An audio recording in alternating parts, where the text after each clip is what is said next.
자랑스럽습니다. 우리 예수님께 영광 올려드리고 이 자리에 저를 데리고 서 계신 예수님께 박수를 올려드렸으면 참 좋겠습니다. 할렐루야. 사람이 마음으로 자기의 길을 계획해도 그 걸음을 인도하시는 분은 하나님이시라고 잠언 16장 9절에 말씀되어 있지요.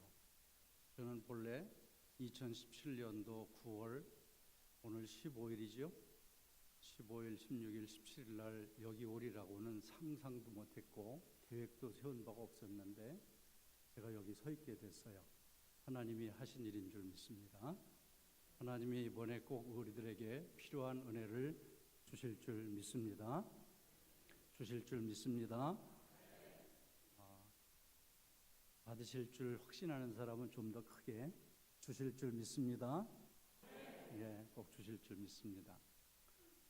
잠깐만 기도하고 말씀 나누도록 하겠습니다. 하나님 아버지, 미말에 선 부족한 것을 맥클린 장로교회 말씀 전하라고 또 보내주셔서 이 자리에 섰습니다. 제가 하나님의 말씀을 스스로 전할 자격도 없는 죄인인데 하나님이 이처럼 사랑하는 교회와 성도님들에게 말씀을 전하라고 하셨으니 머리 들기 전에 저를 구별해 주시고 대제사장 여호수아에게 새 옷을 입히심처럼 저를 새롭게 하여 주셔서 오늘 이 일을 계획하신 하나님의 하늘에서 이루어진 거룩한 뜻을 말씀을 들고 섬길 때 이 교회에 한 분 한 분에게 이루어 주시옵소서. 말씀을 듣지 못하게 방해하는 모든 온갖 방해의 요소들을 예수님 이름으로 다 물리쳐 주시옵시고 저희들이 가난한 마음으로 사모하는 마음으로 말씀을 경청하는 가운데 말씀 속에서 나의 주님을 재발견하게 하여 주시옵시고 아직 예수님을 구주로 영접하지 못하신 분이 혹시 있거든 예수님을 영접하는 구원받는 시간 되게 하여 주시옵소서. 예수님의 이름으로 기도드립니다. 아멘. 이번에 여러분과 함께 나눌 말씀의 주제를 나는 건강한가 라고 잡아봤습니다. 스스로에게 물어봤으면 좋겠습니다. 말씀을 전하는 저도 이렇게 말씀을 전하지만 내가 건강한 목사인가 하는 것을 생각해 보고 싶습니다. 여러분이 평생 교회를 다니고 교회에서 이런저런 직분도 가졌고 성경도 많이 보셨고 성경 공부도 많이 하시고 그러하지만 정말 내가 건강한 크리스찬인가 하는 것에 대해서 한번 물어봐 봤으면 참 좋겠습니다. 쟤는 건강한가가 아니라 나는 건강한가.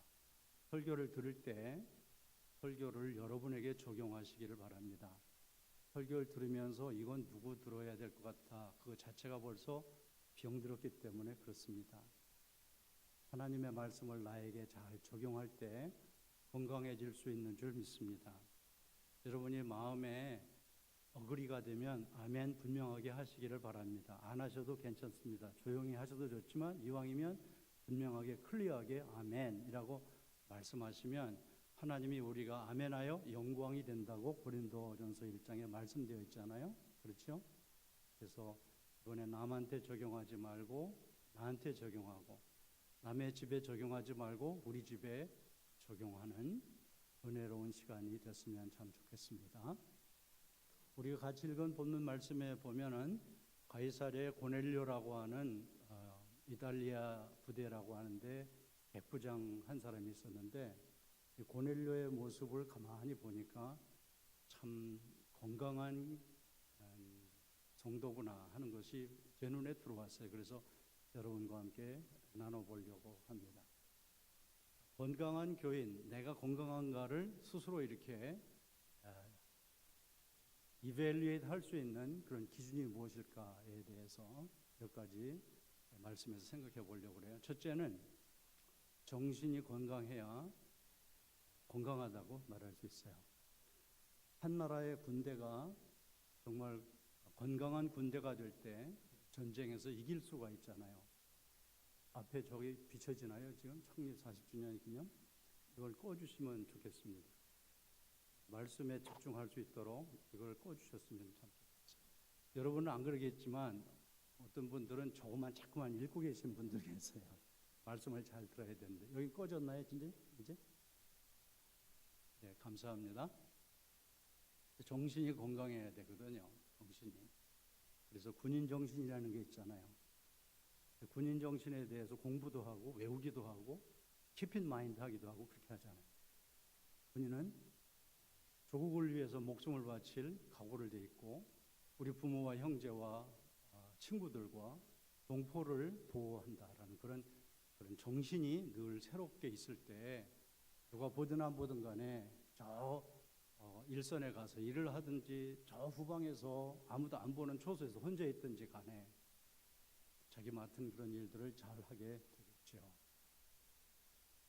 오늘 고넬료는 경건하여 온 집으로 더불어 하나님을 경외하였다 이렇게 되어 있습니다. 그것은 고넬료의 정신이 건강했다는 것을 말하는 거죠. 건강하다는 말은 godly라는 뜻이잖아요.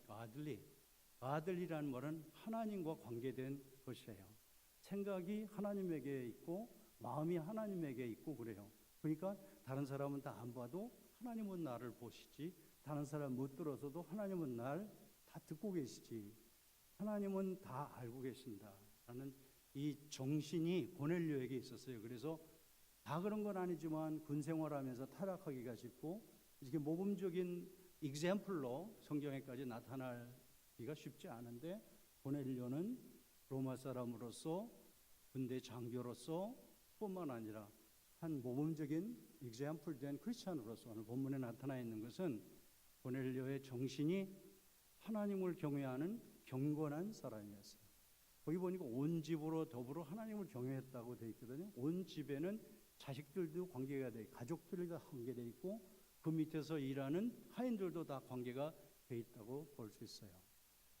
그러면 온 집으로 더불어 하나님을 같이 이렇게 섬길 수 있게 됐던 것은 고넬료 때문에 그렇게 됐던 것이거든요. 오늘날 제가 한국에도 부흥회를 많이 다녀보고 또 미국에도 이렇게 다녀보고 하지만 미국은 아직까지 그렇지는 않은데 한국의 교회들 가보면 어른들은 많이 계신데 애들이 없어요. 주일학교가 없는 교회가 있고 중고등부는 아예 없어요. 그런 교회들이 참 많이 있어요. 그런데 그런 가운데서도 애들이 나와서 신앙생활 잘하는 그런 가정들이 있어요. 거기에는 이유가 있어요.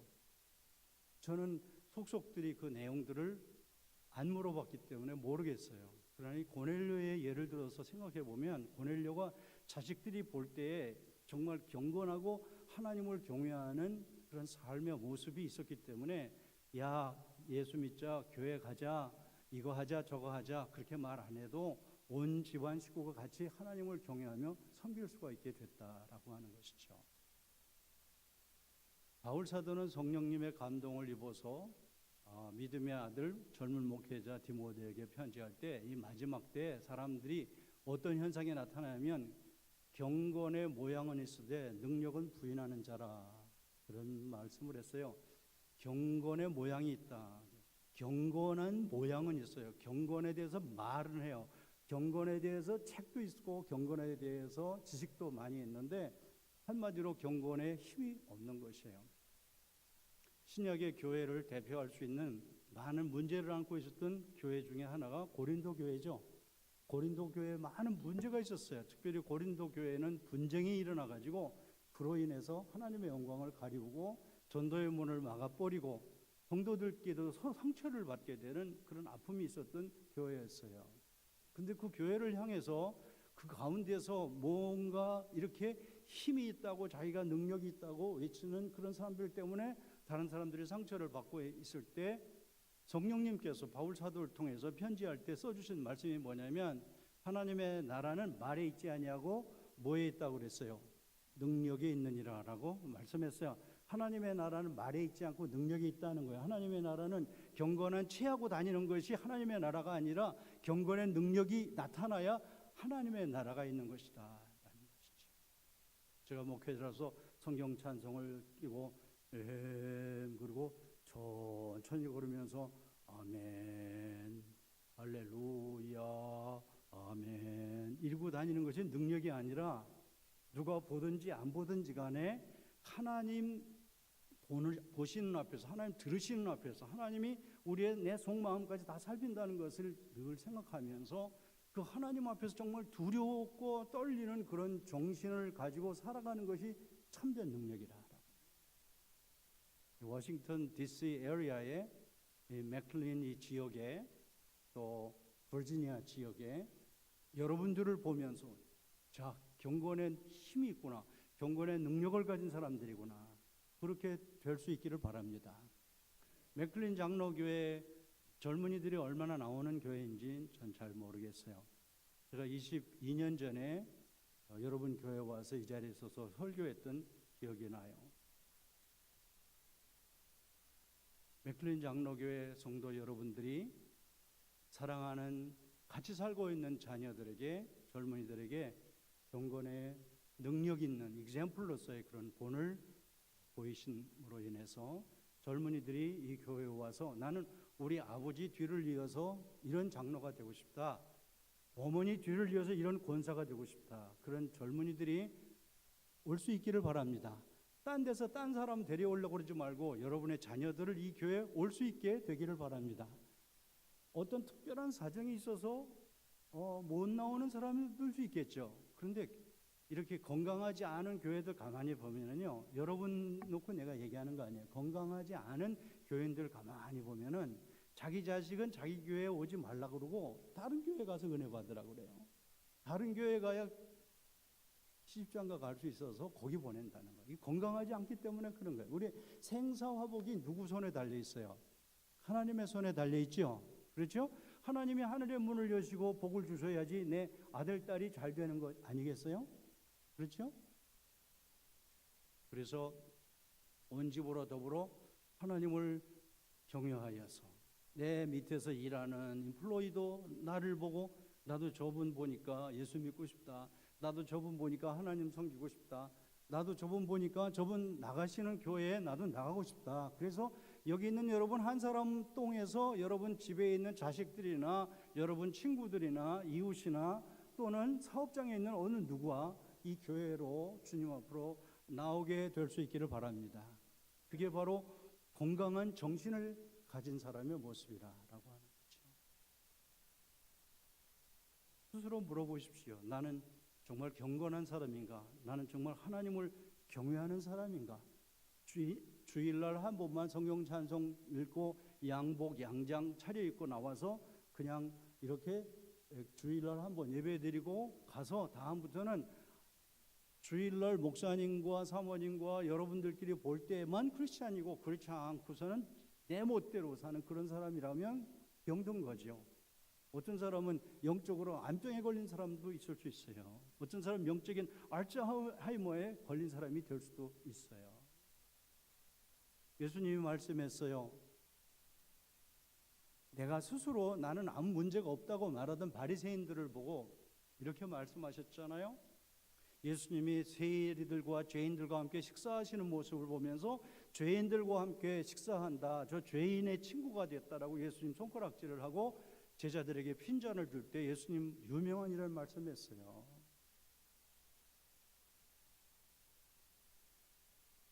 건강한 자에게는 의원이 쓸데없고 병든 자에게라야 의원이 필요하다, 그렇게 말씀했어요. 내가 스스로 의롭다고 나는 고칠 것이 없다고 생각하는 너희들 때문에 온 것이 아니라 죄인을 불러 회개하여 구원하기 위해서 내가 왔다고 말씀했어요. 오늘 이 자리에 선 저도 주님 앞에 생각해 볼 때 고쳐야 될 게 너무 많은 사람이에요. 치유되어야 될 부분들이 많은 아픔이 너에게도 있는 것이에요. 여러분들에게도 있어요. 그래요, 안 그래요? 감히 이 자리에서 누가 나는 뻣뻣하게 서서 일주일에 2번씩 금식하며 11조를 드리며 불이 텄에 간음하지 않으며 감사하나이다, 무엇보다도 감사한 것은 저 세리 같지 않음을 인해서 감사하나이다, 그렇게 말할 자격이 있는 사람이 어디 있어요? 그런 사람 한 사람도 없어요. 아무리 제가 이렇게 성경을 많이 알고 설교를 하고 공부를 많이 하고 신앙생활을 오래 하고 그랬다 하여도 그렇게 말할 자격이 있는 사람 한 사람도 없어요. 분명한 것은요, 이 자리에 선 저나 여러분 모두가 다 주님, 저는 주님이 필요해요, 저는 주님이 고쳐줘야 할 죄인이에요. 주님이 픽스해줘야 될 병든 영혼이에요. 이 사실을 가진 사람만 건강해질 수 있다는 말씀인 것입니다.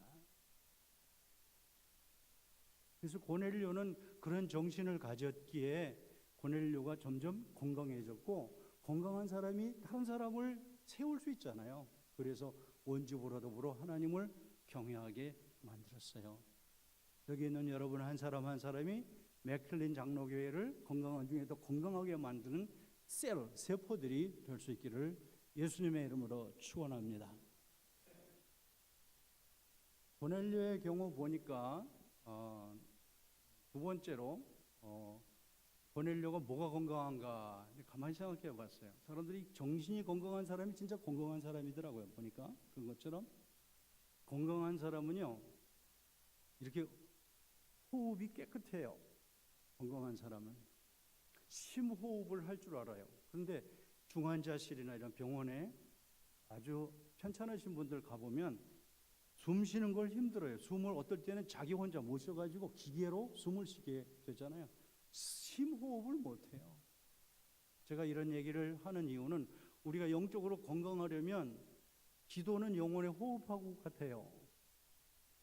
내가 기도 생활을 얼마나 하고 있는가. 기도 생활을 여기 바리새인처럼 누구한테 나타내 보이려고 길 어귀에 서서 시장에서 사람들 오가는 데서 바리새인들이 그렇게 한 것이 아니라 우리 예수님 말씀한 대로 어디 들어가서 기도하라고 그랬어요? 돌방에 들어가서 은밀히 보시는 하나님께서 갚으실 것이다 라고 말씀한 대로 내 기도 생활이 남이 안 보는 곳에서, 어떤 분은 주일날 와서 어떤 순서 맡은 그 기도만 하고 일주일 내내 기도 안 하는 분이 있다면 그분은 건강하지 않은 분이에요. 어떤 예배 순서에 기도 맡으려고 기도하는 게 아니잖아요. 나의 생활 속에서 숨을 쉬듯이 기도가 생활화되어지고 숨 쉬는 거 가만히 보면 규칙적으로 잘 숨 쉰 사람이 건강한 사람이에요. 기도 생활도 규칙적으로 기도 생활을 꾸준하게 하는 사람이 건강한 사람이에요. 동의하세요? 그렇죠? 심호흡을 할 수 있어요. 건강한 사람은. 그런데 아픈 사람은 심호흡을 잘 못해요. 마찬가지로 우리가 어떤 때는 철야도 할 수 있고 금식도 할 수 있고 막 집중적으로 간절하게 매달려 기도할 수도 있고, 그게 건강한 기도 생활이다.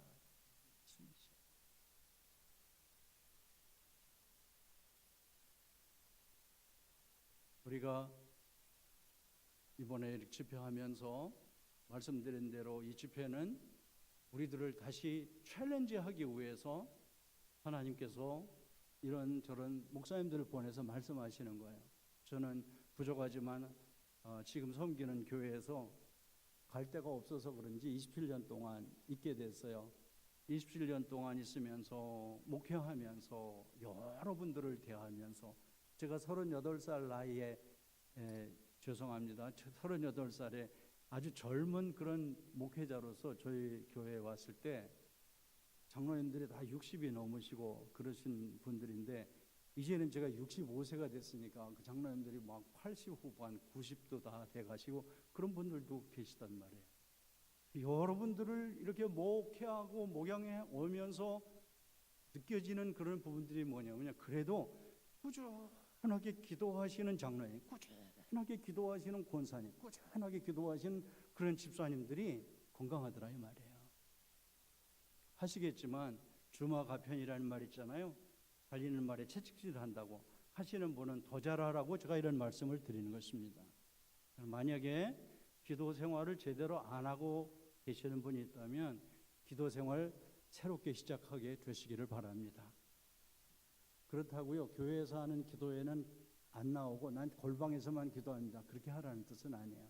교회에 와서도 기도하고 여러분 골방에서도 기도하고 보이지 않는 곳에서 기도 많이 하시고 그렇게 사시면 좋겠어요. 고넬료는 항상 기도했다고 돼 있어요. 고넬료가. 그리고 제9시에 기도했다고 해서 오후 3시쯤에 기도하고 있는데 천사가 찾아와서 하는 말이, 고넬료야, 하나님이 네 기도를 기억하고 계신다, 그렇게 말씀하셨어요. 항상 기도하고 시간을 정해놓고 이렇게 기도하다가 보니까 천사가 오고 하나님의 귀한 응답이 오고 또 남이 듣지 못한 신령한 음성을 고넬료가 들을 수 있게 됐어요. 고넬료의 하나님은 저의 하나님이고 여러분의 하나님인 줄 믿습니다. 고넬료 시대에만 이런 일이 있는 게 아니라 오늘날도 똑같이 하나님께서는 이런 일을 하시고 계시다는 말씀이에요. 주 예수 그리스도는 어저께나 오늘이나 영원토록 뭐 하시다고요? 동일하시기 때문에 그렇습니다. 전심으로 하나님을 찾고 있는 그런 건강한 그런 중심을 가진 사람에게 하나님께서는 기도할 때 이렇게 찾아오시고 말씀하신다는 말. 우리는 그게 언제가 될지 몰라요. 그러나 고넬료는 언제 어떻게 한다라고 하나님 말씀하시지 않았어요. 그러나 늘 시간을 정해놓고 항상 기도하고 집중적으로 기도하다가 보니까 어느 날 천사가 와서 하나님 내 기도를 들으셨다 그렇게 말씀하셨어요.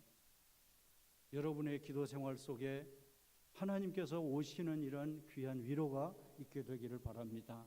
여러분이 무릎 꿇은 골방에, 여러분이 무릎 꿇고 있는 주방에서, 여러분이 무릎 꿇고 있는 교회에서, 아무도 없는 어떤 곳에서 시간을 정해놓고 규칙적으로 항상 하나님을 기다리며 기도하고 있다가 이런 귀한 음성도 듣고 또 만지심도 경험하는 귀한 위로가 있게 되기를 바랍니다.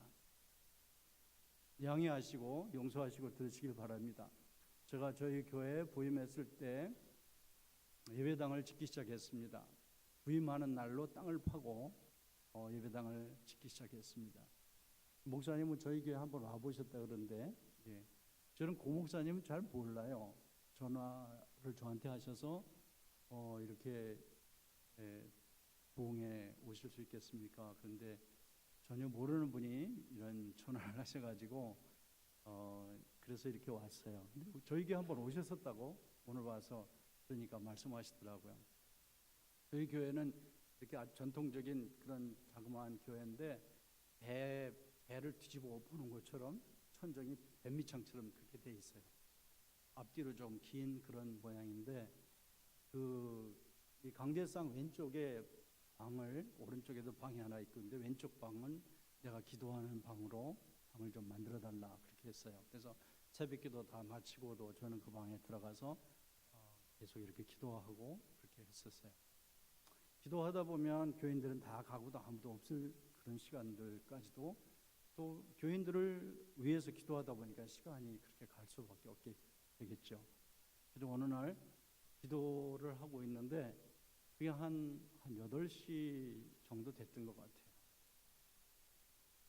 어느 날 기도를 하고 있는데 누가 나를 어깨를 이렇게 어루만지는 걸 제가 느꼈어요.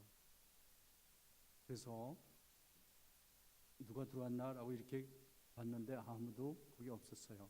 그래서 다시 계속 기도하고 있는데 그런 일이 몇 번 반복이 됐어요. 그런데 그 반복되는 그 어떤 순간에 제 마음속에 성령님께서 내가 여기 있는 건데 모르냐 그런 느낌을 저에게 주셨어요. 그것이 저에게 얼마나 큰 힘이 됐는지 몰라요. 물론 하나님이 저를 부르셔서 그 부름 속에 제가 가던 길을 접고 신학교를 가게 됐고 신학을 하고 안수를 받고 목회자가 돼서 여기까지 왔지만은 그날 아침에 저에게 이렇게 어루만지시고 어떤 누구에게도 설명할 수 없는 그런 벅찬 그런 느낌을, 만지심을 경험하게 되어진 것이 이민 목회하는 저한테 얼마나 큰 위로가 되고 힘이 됐는지 몰라요.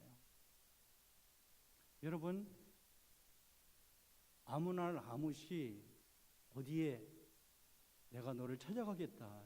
주님이 그렇게 말씀 안 하시잖아요.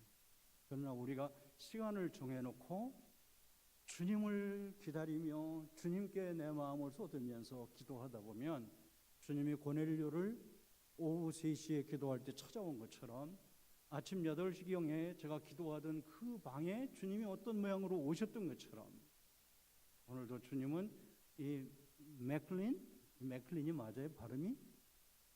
제가 맥클레인이 아니라고 그러더라고요. 맥클린이라고. 이 지역에도 주님이 함께하고 계신 줄 믿습니다. 우리가 그렇게 기도하다 보면 영적인 경험도 하고 어떤 문제 응답도 받고 해결도 받고 여러 가지 그런 체험들을 하게 되잖아요. 저희가 1986년도에 미국에 오게 됐어요. 한국에서 공부를 다 마치고 미국에 와서 이제 공부를 더 하고 한국에 있는 교회에 와서 다시 일을 하면 좋겠다. 그런 중에 미국에 갈 길이 잘 열리질 않아가지고 미국에 있는 어떤 큰 교회에서 부목사로 저희를 청빙한다고 초청장이 왔어요. 그래서 그 이민 그 전문하고 있는 그 업체에 가가지고 초청장을 보여줬더니 목사님의 같은 경우는 이 미국에서 꼭 받아줘야 된다는 거예요. 자격이 되면은. 그래서 그렇습니까? 그래서 서류를 다 제출해 놓고 이제 기다리는데 교회 안에서 소문이 퍼졌어요. 목사님 내 이제 미국에 간대. 그런 소문이 퍼졌어요. 아무에게도 얘기를 아직 안 하고 있었는데 그게 소문이 퍼져가지고 한국에서 있던 교회에서 목사님 찾아뵙고 사실 이러저러해서 아직 비자 인터뷰 날짜도 못 잡은 그런 상황에서 서류만 이렇게 집어넣고 인터뷰가 어떻게 잡혀지면 목사님께 말씀드리려고 그랬는데 이렇게 알게 돼서 목사님께 미리 말씀 못 드려서 송구스럽게 됐습니다라고 이렇게 말씀을 드리게 되었어요. 그렇게 되기까지 저의 마음이 좀 불편한 건 사실이잖아요. 그렇게 돼가지고 그게 이제 3월 달에 서류를 넣었는데 4월, 5월, 6월, 7월 이렇게 되면서 이 미국에 있는 교회에서는 9월 달에 무슨 행사를 하는데 그때 오게 됐으면 좀 좋겠다 이렇게 말씀을 하셔서 지금 인터뷰도 안 해서 지금 있던 교회에서는 교회대로 일을 계속 해야 될까 말아야 될까 미국에 있는 교회 또 내가 가긴 가야 되는데 어떻게 해야 되나 이러고 좀 난처한 그런 상황이 만나게 됐어요. 다 될 줄 알았는데 인터뷰가 잘 안 되는 거예요. 그 경험해 보셨죠? 인터뷰 잘 안 되는 거. 그래서 우리가 할 수 있는 일은 평소에도 기도하지만 기도하는 것밖에 없었어요. 새벽에 나가서 예배당에서 기도하고 대신방이라는 거죠. 한국에는 대신방을 다니면서 하루 종일 신방 마치고 다음 집으로 갈 때면 하늘 쳐다보고 터덜터덜 걸어가면서 하나님 그러면서 기도하고 다녔어요. 제 아내는 집에서 이제 갓난 작은 아들 4살 좀 지난 아들 데리고 기도하고 4살 좀 지난 애가 유치원 보내놓고는 애 잠재워 놓고 그 집에서 아주 집중적으로 그렇게 기도를 하게 됐어요. 막막한 가운데 답답한 중에 우리가 할 수 있는 일은 하나님 이 시간에 우리가 힘 합쳐서 기도할 테니까 하나님 우리의 기도를 좀 들어주시고 우리의 형편을 풀어주세요 라고 그렇게 기도했어요. 어느 날이었어요. 아기를 재워놓고 제 아내가 그 방에서 늘 기도하는 곳에서 기도를 하기 시작했는데 잠시 기도한 후에 모태신앙이고 장로님 과정에서 나와서 자랐고 한국의 합동축 교단에서 아주 보수적인 그런 장로 교단에서 자랐기 때문에 방언 뭐 이런 거에 대해서 들어보긴 했지만은 하는 것에 대해서도 이렇게 좋아하지 않았던 그런 사람인데 그렇게 기도를 하는 중에 자기도 모르는 가운데 혀가 막 휘말려 들어가면서 이상한 소리가 나오기 시작하고 기도가 시작됐대요. 다 기도를 마치고 났는데 보니까 한 4시간이 됐는데 4시간 기도를 해본 적도 없는 사람. 기도하려고 막 작정을 해도 30분도 기도도 못하던 그런 딸이었는데 그렇게 기도를 마쳤어요. 기도하고 났는데 몸이 막 날아갈 것처럼 그렇게 행복하더라는 거예요. 기뻐가지고. 그런데 저희 이웃에 한국에 보면 금난감리교회라고 있어요. 큰 금난교회라고 그 교회 집사님이 같은 아파트에 살고 계셨는데 이분이 찾아온 거예요. 들어와가지고 사모님 나는 어젯밤에 꿈을 꿨는데 어떤 여자가 방언 기도를 하는데 나는 세상에서 그렇게 아름다운 방언 기도는 들어본 적이 없어요. 근데 그 어떤 여자가 방언 기도를 하고 있는데 그 방언 기도가 막 하늘로 올라가서 하나님의 보좌로 그대로 올라가는 그 꿈을 꿨어요. 아무 얘기도 안 했는데 와서 그 얘기를 바로 지금 기도가 맞춰졌는데 찾아와서 하는 것이었어요. 제 아내는 깜짝 놀랐어요.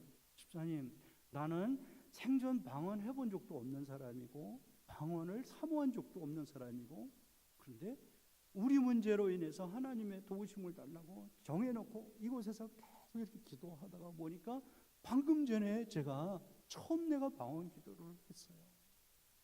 그러면서 이렇게 서로 막 끼치는 그런 얘기를 서로 이렇게 나눴대요. 그 집사님이 가셨어요.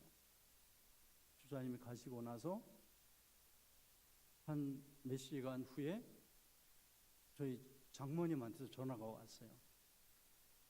장모님이 무슨 전화냐면 이게 지금 우리가 비상이 걸려가지고 전부 가족들 다 기도해달라고 그런 거였거든요. 새벽에 나가가지고 새벽기도 마치고는 맨 늦게까지 막 울부짖으면서 딸을 위해서 또 사위를 위해서 그냥 계속 그렇게 기도하셨어요. 근데 그 교회 사모님께서 집에 안 가고 기다리고 계시다가 그때 저희 장모님 집사님이셨는데, 집사님 내가 가만히 듣자 보니까 이 비자 인터뷰 때문에 급한 사정이 있는 것 같은데 내가 들어서 미안한데 내가 도와주고 싶은 그런 마음이 있어. 그런데 내가 대사관에 아는 직원이 있는데 소개해 줄까요? 그러더래요. 그래서 소개해 달라고 그래가지고 그 사람하고 만나게 됐다고 전화가 온 거예요. 기도 끝나고 몇 시간 후에 그런 전화가 와서 가서 만나보니까 이 직원이 너무너무 진실한 크리스찬이에요. 그 대사관에서 일하는 분이. 그래서 그 얘기를 듣고는 찾아보니까 제 서류는요 이만큼 쌓여있는 저 밑에 가서 있더래요. 왜 거기 틀어박혀 있었는지 자기도 잘 모르겠다는 거예요.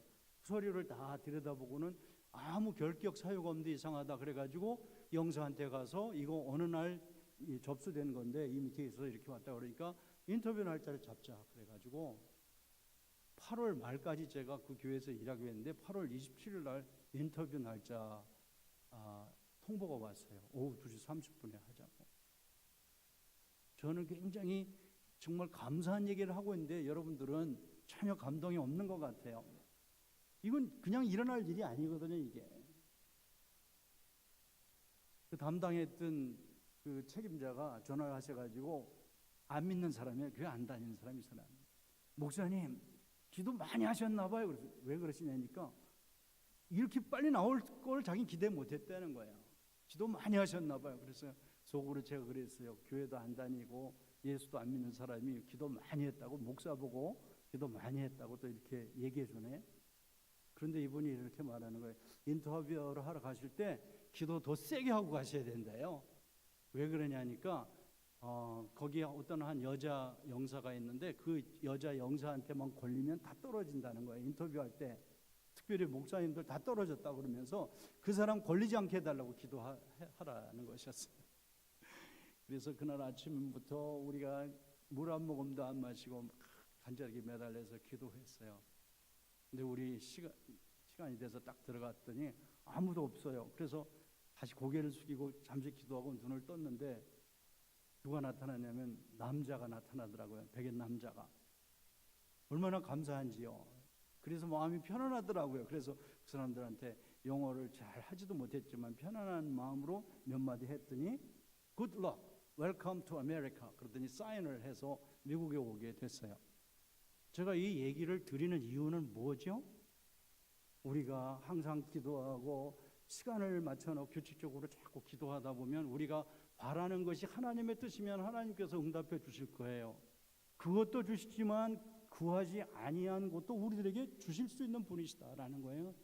내가 생각하지 않았던 그런 영적인 체험이 우리들에게 있음으로 인해서 우리가 이 땅에서 영적인 군사로서 영적인 전쟁을 해나갈 때에 우리가 건강하게 주님을 잘 섬길 수 있는 힘을 주시는 분이시다라는 말씀이에요.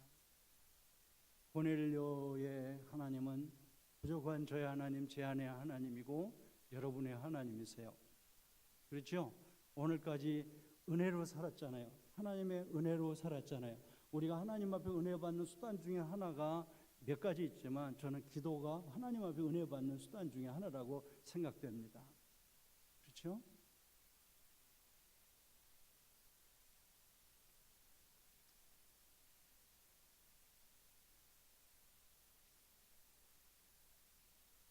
우리가 건강한 것에 대해서 얘기할 때 세 번째 여러분에게 얘기하고 싶은 건 뭐냐면요.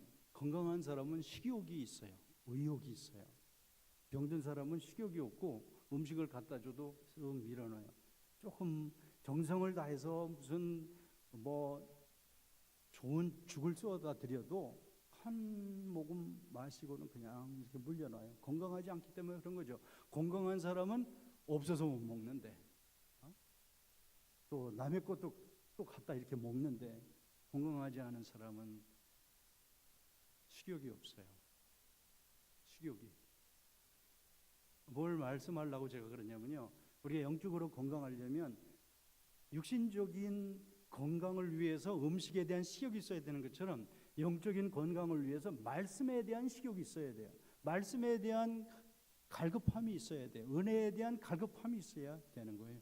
우리가 하나님 앞에 은혜 받는 수단 중에 제일 큰 수단이 뭐예요? 말씀이거든요. 말씀에 대한 간절한 사모함이 있어야 돼요. 우리 찬송 불렀잖아요. 의에 줄이고 목이 마르니, 그 찬송한 것처럼 목마른 사슴 시냇 물을 찾아 헤매이듯이, 사슴이 시냇 물을 찾아 헤매는 것과 같이 내 영혼이 목말라요. 내가 영적으로 지금 기근이 됐어요. 너무 기갈이 됐어요. 빈들의 메마른 풀과 같이 시들은 나의 영혼이에요. 하나님 나에게 은혜를 주세요. 은혜를 주세요. 말씀을 주세요. 말씀을 주세요. 말씀에 대한 간절한 사모함이 우리에게 있어야 한다는 거예요. 저 설교는 사도행전 10장 고넬료의 이야기지, 많이 들었지, 이북에서 내려온 분들은 수태 내가 들었디, 그러면서 마음을 접는다면 건강해질 수가 없어요. 70에 나셔도 아침 잡수셔야죠. 점심 잡수셔야죠. 저녁 잡수셔야죠. 그렇죠? 내가 아무리 뭐 미스터 USA 됐다고 그래도 지금 이 힘 가지고 안 먹으면 버틸 수 있어요? 없어요? 없어요. 저도 하나님의 말씀을 먹어야지만 목회할 수가 있어요. 여러분들이 하나님의 말씀 간절히 사모하는 여러분들 되시길 바랍니다. 다 따라해 봅시다. 은혜 받고 못 받고는 전적으로 목사님 탓이다. 물론 목사님 탓도 될 수는 있어요. 어떤 경우에는요, 목사님이 무슨 설교를 하는데 우리 고 목사님은 아닐 걸 내가 분명히 알기 때문에 이 얘기하는 거예요. 무슨 얘기를 하시는 거지. 여기 왔다 저기 왔다 왔다 갔다 하다가, 그리고 너무너무 지루하다. 그렇게 설교하면 안 되는 거예요, 사실. 그러나 목사님이 정말 성도를 사랑하고 하나님을 사랑하는 마음으로 사명감을 가지고, 마치 어머니가 사랑하는 자식들을 군에 보냈다가 돌아올 때 내 자식이 이거 좋아하지, 이거 잘 먹겠구나 해서 다 깨끗하게 음식을 장만해 가지고 음식을 차려놓는 것 같이 목사님이 설교를 그렇게 준비했다고 한다면, 그 음식이 호텔 음식이 아닐 수도 있고 뷔페 음식이 아닐 수도 있고 우레옥 음식이 아닐지도 몰라요. 그렇지만 그 된장찌개가, 그 미역국이, 그 시금치 나물이 정말 내가 먹어야 될 그런 음식이구나라고 이렇게 받아 먹어야 건강하게 되는 것과 같이, 주일마다 하나님 오늘 내가 말씀을 통해서 꼭 은혜를 받고 가게 해주세요. 그런 사모함을 가지고 오셔야 건강해. 건강한 사람이 사모함이 있고요, 사모한 사람이 건강해지는 거예요. 어쩔 수가 없어요. 이거는 세상에서도 경제 이론에 부익부, 빈익빈, 이런 나쁜 쪽에서도 그런 말을 할 수 있지만, 정말 부지런하게 저축해서 아주 지혜롭게 투자한 사람이 더 잘 되는 건 틀림없는 것이에요. 심은 대로 거두리라라고 말씀하시잖아요. 저희 교회에 한국의 순복음중앙교회 다니다가 미국에 오셔서 등록한 분이 계셨어요. 지금은 딴 곳으로 멀리 이사를 가셨는데, 그분이 교회 등록하셔서 신방을 갔더니 예배 다 마친 다음에 랍스타 있죠. 랍스타를 10마리를 쪄놨어요. 제가 여러분들 랍스타 사달라고 이런 얘기 하는 건 아니에요. 하여튼 그분은 랍스터 10마리를 쪄놓고 목사님 못 잡수실 때까지 잡수시고 가세요. 사실 그건 대접이 아니에요. 적당하게 먹고 가게 대접을 하셔야 되는데 이분은 사모함이 있기 때문에 그러는 거예요. 지금 이게 그 사모함 때문에. 그러면서 하는 말씀이 이렇게 말씀하는 거예요. 목사님, 나는 우리 교회에 출석하면서 등록하고 지금까지 한 주일도 은혜 받지 못한 주일이 한 주일도 없었다는 거예요. 그 집사님은요, 요 앞에서 두 번째 우리 손창호 장로님 그 앞자리 거기 꼭 와서 앉아 계세요. 우리 교회로 말하면 거기 앉아서 설교 시간에 저를 그냥 저보다 한 15살 위에 오해할 관계는 아닌데 저를 막 이렇게 쳐다보면서 막 이러면서 설교를 들으시는 거예요. 근데 그분이 그 신방 갔을 때 이런 얘기를 하셨어요. 목사님, 은혜 받고 못 받고는 전적으로 나에게 달렸더라고요. 그렇게 말씀하시는 거예요. 저는 내가 설교를 좀 잘했나 보다. 그러니까 이분이 매주일마다 은혜를 받았겠구나. 속으로 제가 이렇게 참 부족해요, 인간이. 그런 생각을 이렇게 잠깐 가지려고 그랬는데 딱 하는 말이 은혜 받고 못 받고는 전적으로 나에게 달려 있더라고요. 이렇게 얘기하는 거예요. 그러면서 그렇게 나온 얘기가 그 당시에 옛날에 제가 신학교 다닐 때 손보건교회 조영규 목사님 설교 얼마나 잘했는지 몰라요. 그분이 설교하는 거 들으면요, 제가 교단이 다르고 합동축 교단에 있고 총신에 다니는 신학생이었는데도 제가 오후에 그 교회에 가서 설교를 들으면서 뭉클하게 영적으로 내가 막 감동을 받고 그렇게 설교를 잘하셨어요. 성령께서 그분을 붙들고 강력하게 그런 일들을 하시는 것을 제가 느낄 수가 있었어요. 그런데 그 교회에서 5년 동안 신앙생활 하다가 오신 분이에요. 근데 이분이 이렇게 말하는 거예요. 5년쯤 되니까 조영규 목사님 설교를 하는데 옛날에 했던 설교가 또 나오고 배지, 소지, 예와, 톤까지 똑같은 설교를 자꾸 하시니까 점점 자기가 은혜가 안 되더라는 거예요. 또 똑같은 소리 나온다 그러면 은혜가 안 되더라는 거예요. 물론 했던 얘기를 또 자꾸만 해도 안 되죠.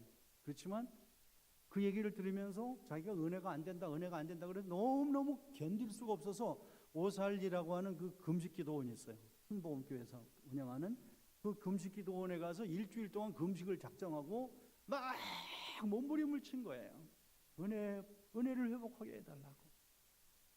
여러분 교회에 와서 예배드리고 말씀을 드리면 은혜 받아야 우리가 살 수 있는 줄 믿습니다. 그렇죠? 그런데 이거 은혜가 안 되니까 너무 답답한 거예요. 수요일, 목요일 됐는데 토요일이면 이제 내려가야 되는데 너무 좀 답답하고 기도는 안 터지고 그래서 이제는 내가 막 사생결단하고 사람들이 들어가서 장기 금식하는 사람들 들어가는 기도굴 속에 자기가 들어가서 막 자기 말로는 안간 힘을 다 쓰면서 막 매달리고 기도를 했대요. 근데 어느 순간에 하나님께서 성령님을 통해서 자기한테 이런 깨달음을 주더라는 거예요. 건방지게 네가 뭐 잘났다고 은혜가 된다 안 된다 그런다는 거냐? 은혜 받고 못 받고는 너한테 달린 거 아니냐? 그렇게 말씀하시더라는 거예요. 그래서 거기서 깊이 깨닫고 엉엉 대성통곡을 하고 토요일날 내려와서 주일날 일부 예배 그 순복음교회는 지금은 어떤지 모르겠는데요. 그때는요 일찍 안 가면 본당엔 들어가지도 못해요.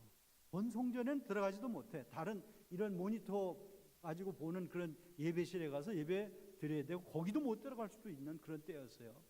일찍 가서 일찍 갔는데도 벌써 한 3분의 1은 와서 앉아있더라는 거예요. 3분의 1 그 뒤에 가서 앉아가지고 설교를 듣는데 그날 그 목사님이 5년 동안 3번 똑같은 설교를 자기가 한 걸로 기억되는데 제목도 대지도 소지도 예화도 똑같고 막 톤도 다 똑같은 그런 설교를 하는데 자기가 5년 동안 그 교회에서 예배드리는 중에서 그날처럼 은혜만이 받은 적이 없었다는 거예요.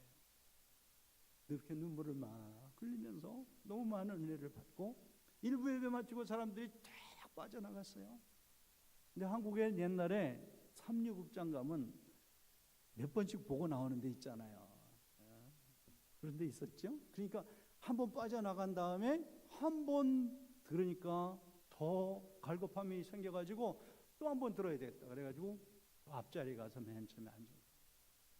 두 번째 설교를 듣는데도 너무너무 은혜가 됐어요. 그래서 3번 예배를 드렸다는 거예요. 그곳에서 맨 앞에서 정면을 바라보면서. 그래서 제가 은혜 받고 못 받고는 전적으로 나한테 달려있기 때문에 일주일 내내 하나님 이번 주일날 가서 예배 드릴 때 목사님 무슨 설교를 하시든지 저에게 꼭 은혜를 주세요. 그렇게 기도한다는 거예요, 자기가. 그리고 토요일 날만 되면 목사님 생각하며 기도한다는 거예요. 지금 설교 준비를 하시고 정리를 하시고 내일 말씀을 이렇게 전하기 위해서 지금 기도하실지도 모르는데 하나님 우리 목사님에게 영감을 더해 주시고 나에게 꼭 필요한 말씀을 주실 수 있도록 도와주세요. 그렇게 기도한다는 거예요.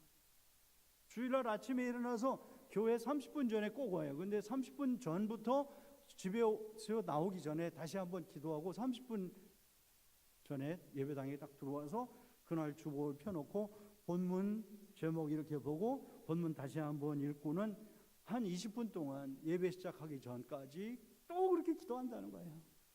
그러면서 하시는 말씀이 은혜 받고 못 받고는 전적으로 누구한테 달렸다고요? 나한테 달렸다고 얘기하는 거예요. 물론 우리 목회자들도 설교 준비 잘해야 되지만은 설교 준비하느라고 애써서 한 설교가 어떤 사람에게는 은혜가 되는데 어떤 사람에게는 은혜가 안 된다면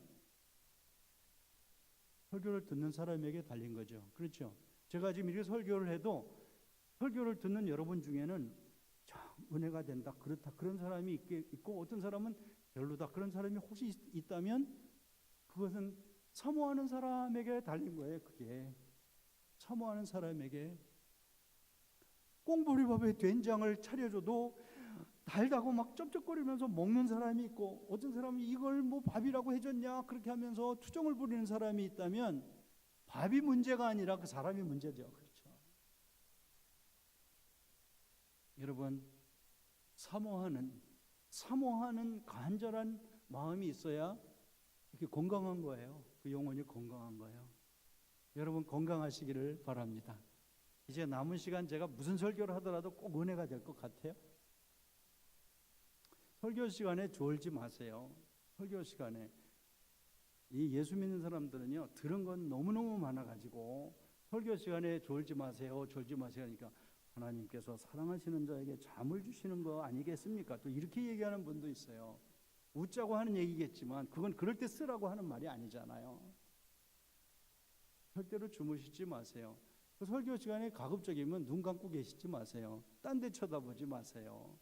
제가 웨스트민스터 신학교라는 신학교에 가서 이렇게 그 공부를 다시 시작하게 됐을 때 설교 연습이라고 하는 그 프리칭 클래스가 있었어요. 프리칭 하는 그 프랙티스 하는 클래스가 있는데 제가 다녔던 그 학교에서는 우리를 보고 그냥 일반 대학에 가서 스피치 클래스를 한 학기 듣고 오라고 그러는 거예요. 스피치 클래스를. 그래서 알고 보니까 목사님들이 설교를 하면 스피치를 해야 되잖아요. 스피치를 하는데 스피치를 어떻게 준비해야 되며 어떻게 딜리버리를 해야 되며 스피치 할 때 제일 중요한 게 뭔가 이런 것들을 신학교에서는 가르쳐주지 않았었어요. 그래서 이 미국의 신학교에서 이거 잘한 거다. 가서 제가 뭐 영어도 못하는데 스피치 클래스를 해가지고 미국 사람들 앞에 놓고 제가 이렇게 스피치를 얼마나 힘들었는지 몰라요. 근데 제가 영어 발전은 별로 없었는데 그 스피치 클래스를 통해서 뭐가 제일 중요한가라는 거 몇 가지를 분명하게 깨닫게 됐어요. 스피치는 커뮤니케이션을 위해서 하는 거잖아요. 대통령에 나와서 아무리 명연설을 한들 백성들이 듣고 커뮤니케이션이 의사소통이 제대로 되지 않으면 무슨 소용이 있어요? 목사님이 여기 서서 아무리 뭐 유식하게 신학적인 얘기를 다 해도 여러분들이 아무것도 느낌이 없다면 커뮤니케이션이 제대로 안 된 거죠. 지금도 제가 이렇게 간곡하게 얘기를 해도 여러분들이 아무것도 느낌이 없다면 잘못된 거잖아요.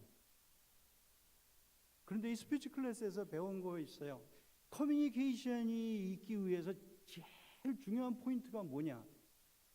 아이 컨택이라는 거예요. 아이 컨택. 한국 남자들은 부인이 하루 종일 뭐 스트레스 받고 있다 들어오면 속상했던 일 가지고 남편 보고 뭐라고 막 얘기하잖아요. 그러면 신문 보면서 그랬어. 뭘 들었냐고 나중에 물어보면 그랬나? 이게 커뮤니케이션이 안 되는 거야. 이 커뮤니케이션이. 예배 시간에 목사님께서 설교를 할 때 목사님 안 보이는 곳에 앉아 있다. 그것은 커뮤니케이션을 거부하는 거예요.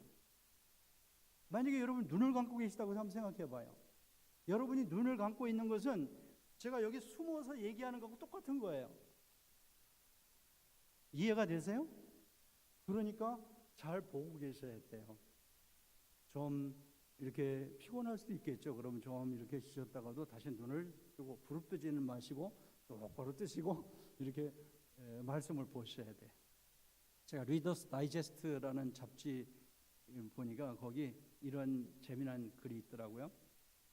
어떤 미국 부인이 5살 난 딸 데리고 병원에 닥터 어포인먼트 있어서 갔는데 시간이 자꾸 늦어지니까 애가 지루하잖아요. 엄마 보고 막 짜증을 부리고 하니까 그 오피스에는 그런 애들을 위해서 장난감 방이 준비되어 있었기 때문에 거기에 데려다 줬어요. 내가 거기 가서 맨 처음에 신나게 놀았는데 그것도 뭐 좀 지나니까 단조로우니까 다시 와서 엄마 보고 이렇게 짜증을 부리려고 하다 보니까 엄마가 자고 있었어요. 그 이 아이가 그 엄마를 흔들면서 이렇게 말하는 거예요. 엄마 왜 자? 여기 교회도 아닌데 왜 자냐고 얘기하래요. 미국 사회에서도요, 엄마들이 아빠들이 교회 가서 자는 사람이 많이 있는 것 같아요. 그러니까 그 매거진에 그런 얘기가 나온 거잖아요. 교회도 아닌데 왜 자냐고. 여러분, 우리들이 사람이 떡으로만 살지 않고 하나님 입에서 나온 말씀으로 사느니라. 예수님 말씀했잖아요. 사탄이 네가 만약에 하나님의 아들이거든 이 돌을 명하여 떡이 되게 해봐라 라고 말했을 때 물리친 말씀이잖아요. 우리가 여러분이 세상에 나가서 어떤 음식을 잡수는지 모르겠지만 그거 가지고 우리 살 수 없어요. 하나님의 말씀이 내 속에 들어와야 살 수가 있어요.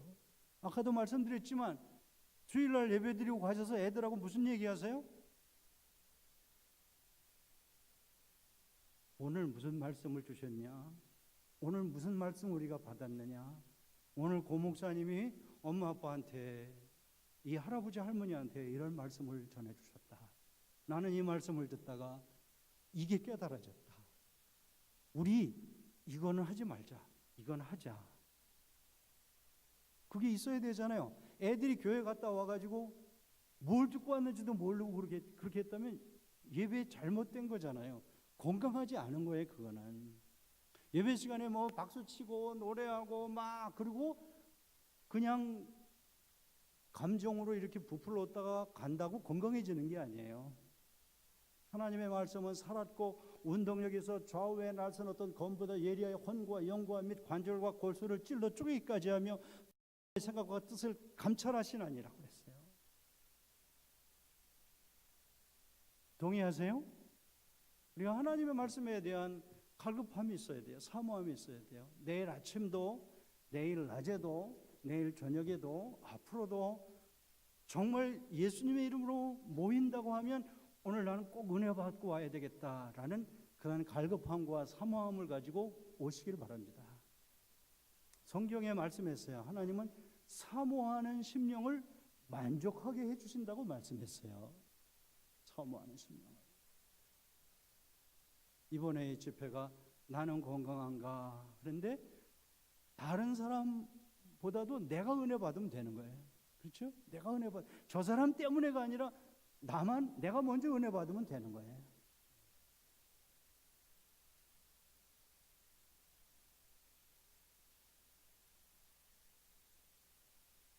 건강한 사람은요, 또 하나, 건강한 사람은 엑서사이즈를 잘 해요. 건강한 사람, 건강을 위해서 뭐 음식 뭐 이런 저런 거 하지만 운동 얘기하잖아요. 운동. 건강한 사람은 엑서사이즈를 이렇게 규칙적으로 하고, 그런데 제가 발견한 거였어요. 저는 새벽기도 마치고 YMCA라는 데 등록을 해서 한 이틀에 한 번씩 가서 트레드밀도 하고 이렇게 하는데, 거기서 많이 보면은 운동을 하면서 기쁘게 하는 사람이 있고요, 막 인상을 쓰면서 운동하는 사람이 있어. 아마 살 빼려고 막 안간 힘을 다 쓰는 것 같아. 어떤 사람은 들지도 못할 그 리프트를요, 잘 살자고 운동을 하는 건데 이건 너무너무 고달프게 그러고 있는 거예요. 제가 한국의 어떤 기사를 보니까 60에 난 분이 100kg짜리 리프트를 들다가 못 들고 내려놓고는 죽었다고 그러더라고요. 지나다니는 사람들이 쉬고 있는 줄 알았대요. 쉬고 있는 줄. 그런데 사실은 죽은 것이었어요. 이게 눌려가지고 들지는 못하고, 60에 난 분이 100kg을 이렇게 들었었는지 모르겠어요. 그전에는 들었는데 또 10년 전엔 들었는데 역부족이라 못 들었겠죠. 운동도요, 내 나이에 맞는 운동을 해야 되는 것 같아요. 그래야 안 그래요? 나이 들은 사람이 막 젊을 때 생각하고 막 냅다 뛰면 잘못될 수 있어요. 제가 말씀드리고자 하는 것은 운동을 하는데 기쁘게 하는 사람이 있어요. 즐겁게 하는 사람이 있어요. 제가 영적으로 건강한 상태를 측정을 하기 위해서 지금 말씀드리는 건데, 주의 일을 하고 봉사하고 섬기는 거 하고 뭔가를 할 때 기쁘게 즐겁게 막 열심히 섬기는 그런 모습이 있는 사람이 건강한 사람이에요. 그전에는 그랬는데 최근에는 얼굴이 좀 안 좋은 상태에서 찡그리고 한다고, 그건 좀 병들어 있는 거예요. 여러분 찬양대 할 때 이왕이면 기쁘게 하세요. 예? 기쁘게 하세요. 내가 허물과 죄로 죽었던 나 같은 죄인을 구원해 주신 것만도 감사한데, 감히 하나님 앞에 찬양할 수 있는 사람들로서 representatives of McLean Presbyterian Church, 얼마나 존귀한 자리에 앉아 있는 것인지 몰라요. 여기서 여러분이 하나님을 찬양할 때 마지못해서 해주는 것처럼 뭐 찬양대 지휘자한테 인심 쓰는 거 그렇게 하지 마시고 하나님 앞에 정말 기쁘게 하셔야 돼요. 기쁘게. 그게 건강한 사람이에요. 그런 사람들이 많이 모여 있어야지 이 찬양이 더 기쁜 찬양이 되고 살아있는 찬양이 되지 않겠어요?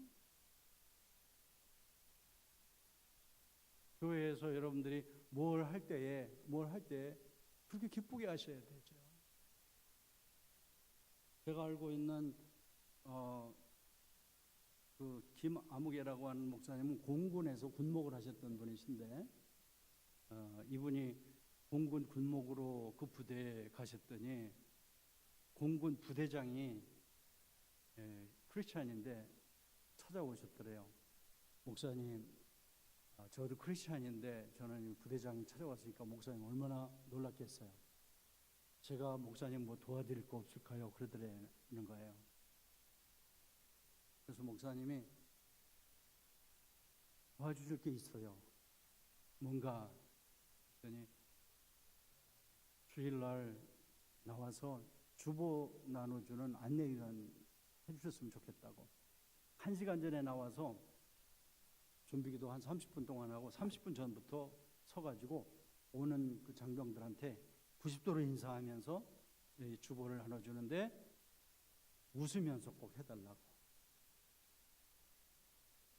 내가 목사님 도와드린다고까지는 했지만은 지금 부대장이요, 그거를 막상 하려고 생각하니까 그게 잘 내키지 않을 수도 있잖아요.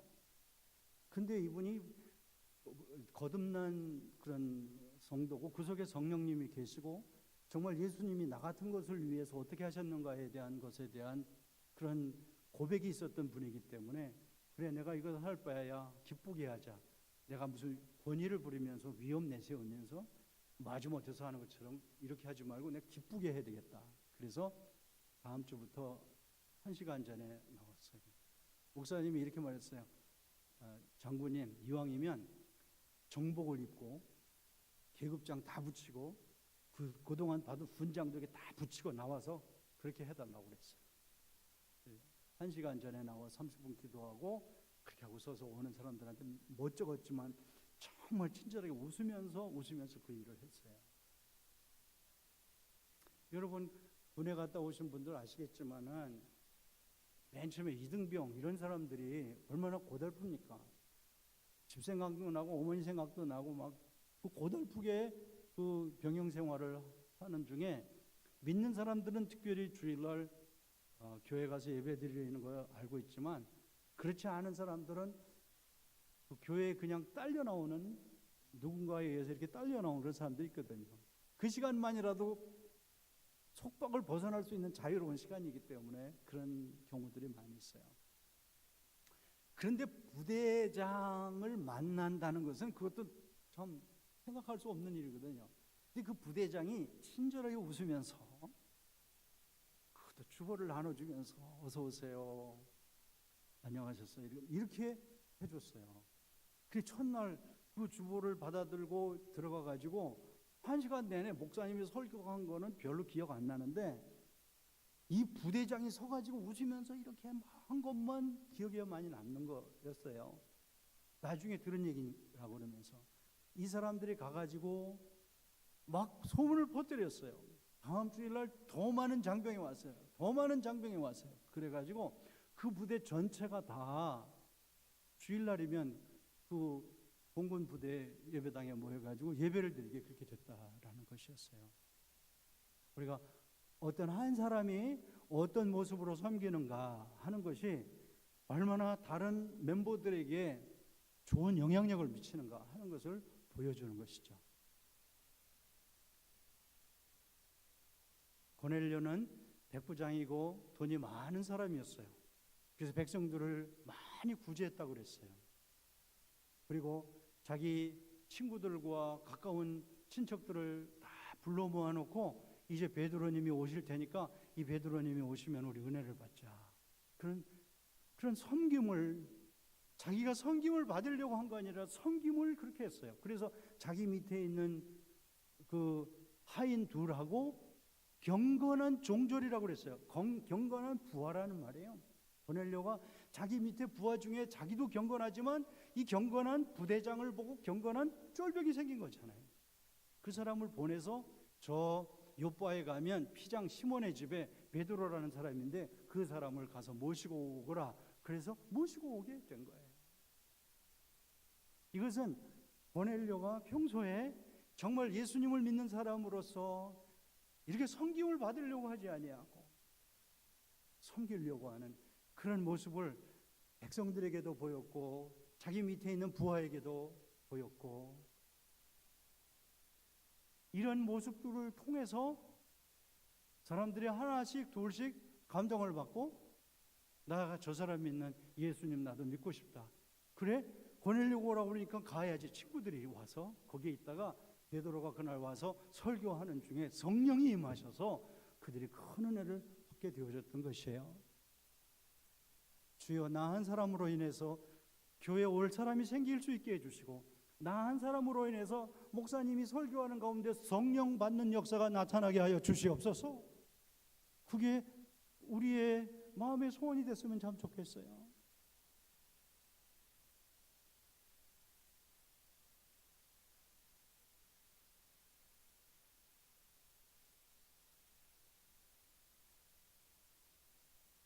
고넬료가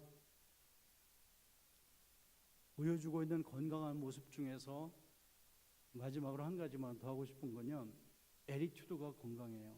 에리튜드가 건강하면 그 사람 진짜 건강한 사람이에요. 에리튜드 무슨 뜻인지 알겠죠?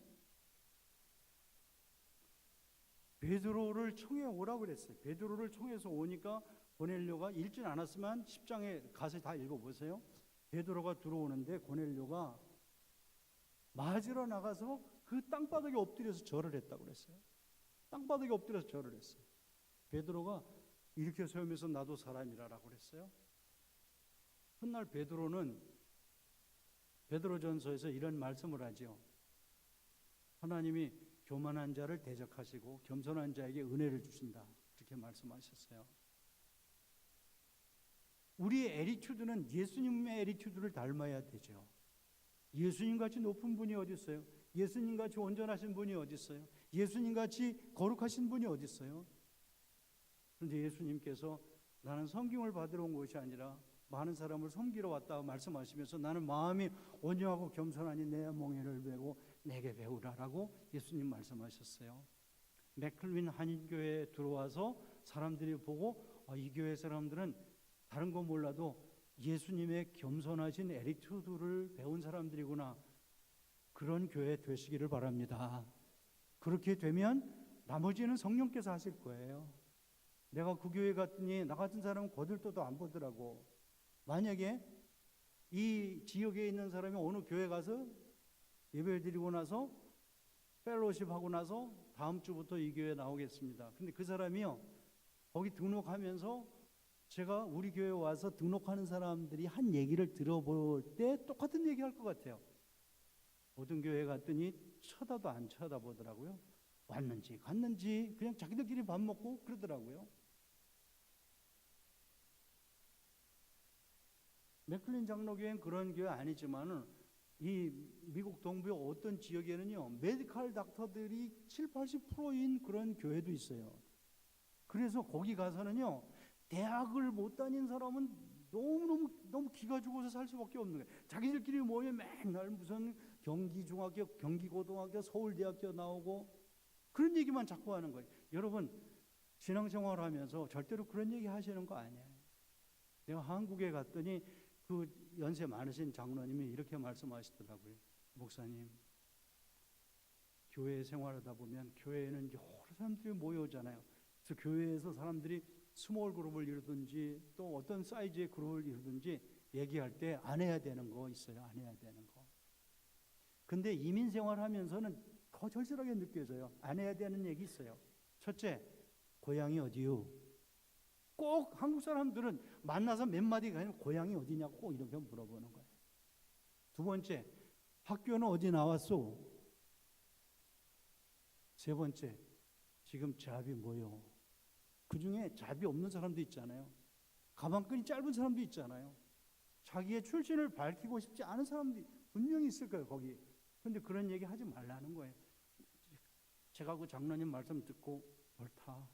이건 정말 귀한 말씀을 내가 들었다. 그래서 저희 교회 와서 얘기를 했더니 다들 이렇게 하더라고요. 어떤 분은요, 악의는 없는데 만나기만 하면 사람들 앞에서 제가 듣기에도 한 30번은 들은 것 같아요. 중학교 다니던 얘기, 고등학교 다니던 얘기, 대학교 다니던 얘기 그렇게 얘기하는 거예요. 본인은 악의 없이 하지만은 저희 교회 본사님이 외동딸 이렇게 데리고 와서 오래전에 미국 와서 뉴저지에서 블루베리 따고 봉제 공장에서 일하고 그런 분들도 있거든요. 그러면 저희 교회 보면 대학 나온 분들도 많이 계세요. 프로페셔널 잡 가진 분들도 많이 계세요. 그러나 대학에 가고 싶었지만 동생 때문에 포기했던 여자 집사님들도 있고 권사님들도 있고 그래요. 그런 분들한테 그렇게 말하면 안 되잖아요. 모르겠어요. 저는 이 설교 오늘 설교하면서 이 얘기 할 생각은 안 했었는데 얘기가 나오는 거 보니까 여러분들도 좀 참고하시라고 들려주시는 것 같아요. 여러분, 고넬료가 이렇게 에리투드가 겸손하니까 베드로도 아닙니다, 일어나세요라고 겸손하니까 겸손한 사람들끼리 모이니까 겸손이 겸손을 더하니까 겸손한 사람에게 뭘 주신다고요? 은혜를 주시잖아요. 여러분들이 겸손한 덩어리들이 자꾸 뭉쳐가지고 하나님이 맥클린 장로에게 내가 은혜를 안 주면 어디다 은혜를 줄 거야? 라고 은혜의 비를 내려주시기를 축복합니다. 이게 하나님이 난 눈물이라고 봐요. 어떤 곳에서는요, 하나님이 슬퍼하는 눈물이 떨어지는 곳이 있고 어떤 곳에서는 하나님이 기뻐도 눈물이 나잖아요. 우리가 너무너무 기뻐도 눈물이 나잖아요. 감사의 눈물이 나잖아요. 하나님의 기쁨의 눈물이 떨어지는 그런 은혜의 비가 쏟아지는 곳이 이곳이 될 수 있기를 바라요.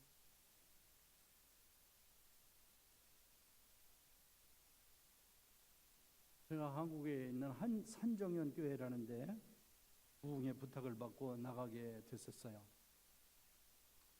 산정연 교회 부흥회하러 가니까 산정연 교회, 평양에 있는 산정연 교회인데 이거는 서초동에 있는 산정연 교회인데 산정연 교회에 대해서 좀 자료를 보고 가는 게 낫겠다. 그래서 이런저런 책을 공부하다가 보니까 그 산정연 교회에 유명한 장로님 소개가 되더라고요. 그 조만식 장로님, 오산학교 교장을 지내신 분이죠.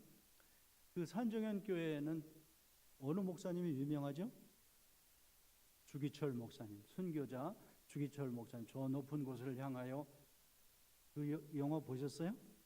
저 높은 곳을 향하여, 그 신영균이라는 그 주연 배우가 했는데, 정말 이렇게 십자가에다가 못을 박고 그걸 밟고 지나가고 그런 연기를 했잖아요. 순교자 주기철 목사님이 목회했던 그 교회가 산정현 교회거든요.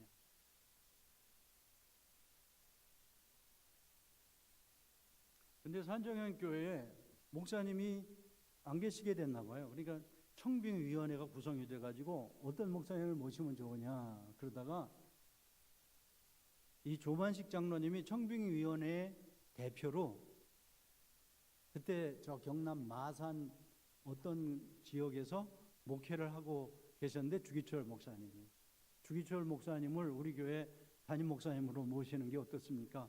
가서 목사님께 뜻을 전해 주시오. 그래서 조만식 장로님이 거길 찾아간 거예요.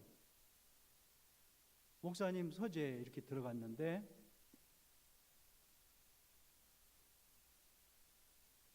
조만식 장로님이 주기철 목사님 앞에서 딱 무릎을 꿇고 앉았어요. 그러니까 이 주기철 목사님이 벌떡 일어나가지고 장로님이라고 안 하고 선생님이라고 그러면서 선생님 편히 앉으세요. 이게 왜 그러세요? 편히 앉으세요. 제가 그 읽은 글대로 말할게요. 목사님, 저를 편좌하라 하지 마십시오. 이전에는 제가 목사님의 스승이고 목사님은 제 제자였지만 지금은 목사님은 귀한 주님의 종이 된 분이고 저는 주님의 종 목사님을 도와서 교회를 돌보라는 장로가 되었으니 저를 보고 편히 앉으라 하지 마십시오. 제가 온 곳은 저희 교회에 목자가 없어서 찾는 중에 주 목사님을 저희 교회 목사님으로 모시고 싶어서 왔으니까 와주셨으면 고맙겠습니다라고 아주 겸손하게 고개를 숙이면서 무릎 꿇은 상태에서 말씀을 하셨어요. 주기철 목사님은 그런 모습 속에서 제가 기도해 보겠습니다 그랬고 기도한 후에 하나님이 마음을 주셔서 한정현 교회 담임 목사님으로 부임하게 되셨어요. 어느 날 주일 예배가 시작이 됐는데 막 주일 예배가 시작되자마자 조금 있다가 조만식 장로님이 허겁지겁 달려 들어왔어요. 주기철 목사님이 교인들 다 듣는 데서 이렇게 말했어요. 조만식 장로님은 오늘 그 자리에 서서 예배드리시오.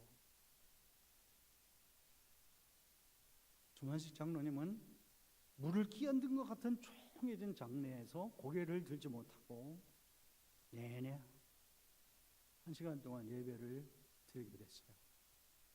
그날 아침에 독립운동하는 사람이 찾아와가지고 아주 급한 사정을 말하면서 물리칠 수가 없었어요. 예배 시간에 맞춰서 자기 와야 되는 거 뻔히 알았지만 뿌리칠 수가 없어가지고 그러다가 겨우겨우 그 사람 보내놓고 부랴부랴 왔지만 약간 늦었어요. 그런데 목사님이 거기 서서 예배드리라고 그랬어요. 예배가 맞춰질 때가 됐어요. 이제 조만식 장로님 기도하심으로 오늘 예배 필요하겠습니다. 기도해 주십시오. 그랬어요. 조만식 장로님이 그곳에 선체로 이렇게 기도했어요. 하나님 아버지, 장로라고 하는 자가 세상의 사람 얘기 들어주느라고 하나님 앞에 드려야 된 예배 시간 어겼으니 잘못했습니다. 하나님 아버지, 장로라고 하는 자가 성도들에게 본이 되어야 되는데 성도들은 일찍 와서 예배 준비하고 예배당에 들어있는데 장로가 이렇게 예배 시간에 늦어서 성도들에게 본이 되지 않습니다. 울먹이면서 기도했어요.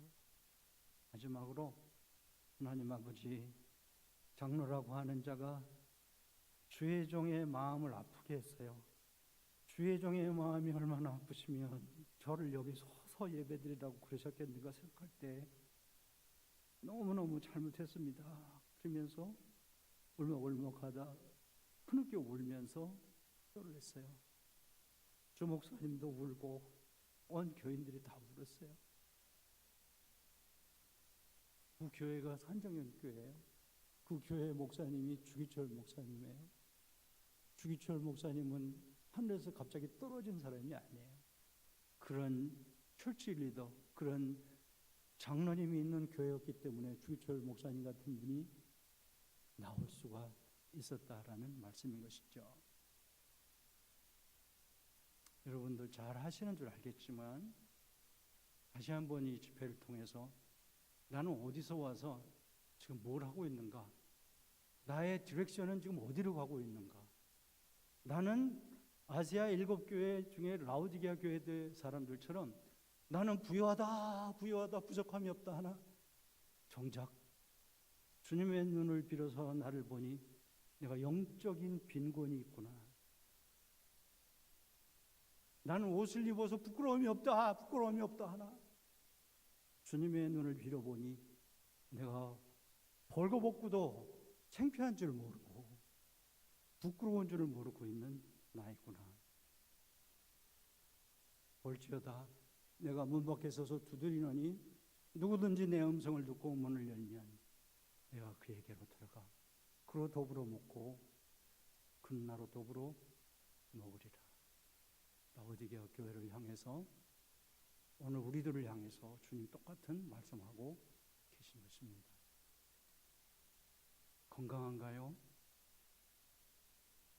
우린 건강하지 못한 부분이 많이 있어요. 이런 부분들을 보면서 주님 앞에서 회개하라, 열심을 내라, 내가 문 밖에서도 두드리노니라고 주님 말씀하신 음성을 들으면서 새로워지는 교회가 되시고 이번 집회가 될 수 있기를 원합니다. 저는 여러분들을 위해서 계속 기도하면서 말씀을 준비하고 전할 겁니다. 그리고 성령님께서 하라고 하는 말을 계속 할 겁니다. 여러분은 저를 위해서 기도해 주시고 목사님을 위해 기도해 주시고 또 여러분 교인들 중에 안 보이는 분들 다 연락하셔서 오시라고 그러고 함께 이렇게 기도하면서 이번에 이 집회가 그냥 형식적으로 연례 행사하는 그런 집회가 아니라 정말 성령이 오셨네, 내 주에 보내신 성령이 나에게 오셨구나. 고넬료의 집에 나타나던 그런 충만함이 우리에게 임하게 되기를 예수님의 이름으로 축복합니다. 목사님 나오실 때까지 잠깐 우리 동성으로 기도하겠습니다. 조용히 기도하셔도 되고 소리내서 기도하셔도 됩니다. 간절한 마음으로 목사님 나오실 때까지 기도하겠습니다. 하나님 아버지 고맙습니다. 오늘 이 저녁 시간에 저를 이곳에 불러 모아주시고